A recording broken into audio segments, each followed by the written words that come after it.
Ah, d'accord. Au sein de votre bloc-notes, vous mentionnez à plusieurs reprises la question monétaire. Justement, vous anticipez une dévaluation du dollar.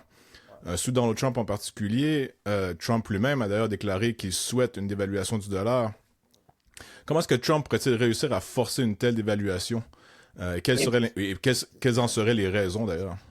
Mais voilà, je pense que pour bien comprendre les États-Unis, il faut garder en tête qu'ils ont toujours été protectionnistes, toujours isolationnistes. Et en plus, c'est un pays qui est d'essence protestante, calviniste, donc il y a un rapport à l'argent qui est très décomplexé.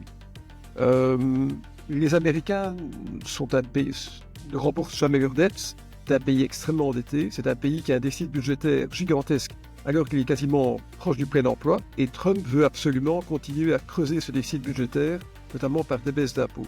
Alors quand on prend quand on prend un peu de recul par rapport à la situation américaine telle qu'on peut la constater depuis 2-3 mois, qu'est-ce qu'on observe?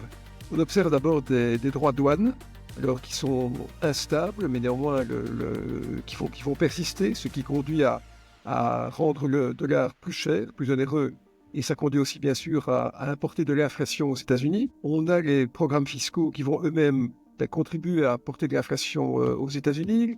L'évacuation peut-être de travailleurs immigrés va peut-être aussi faire augmenter les prix.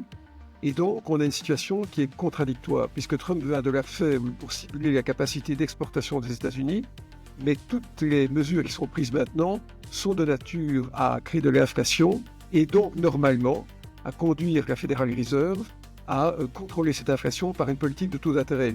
Alors, comme on est dans un monde où plus rien n'est prévisible, d'ailleurs on le voit bien en Europe avec la guerre en Ukraine, ça nous met dans une situation qui est tout à fait ahurissante, je pense que Trump pourrait très facilement mettre en œuvre ce que j'appelle un coup d'État monétaire, c'est-à-dire progressivement mettre la Banque centrale américaine, la Federal Reserve, sous le contrôle de la Maison-Blanche pour forcer la Federal Reserve à imposer des taux d'intérêt très bas et peut-être même plus bas que le taux d'inflation.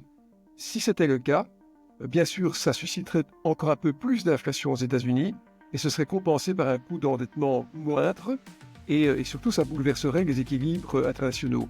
Et je crois que cette réalité, qui bien sûr paraît impensable puisque la Banque centrale américaine, créée en 1913, est fondée sur un postulat d'indépendance, cette idée pourrait néanmoins, dans des cas extrêmes, être mise en œuvre.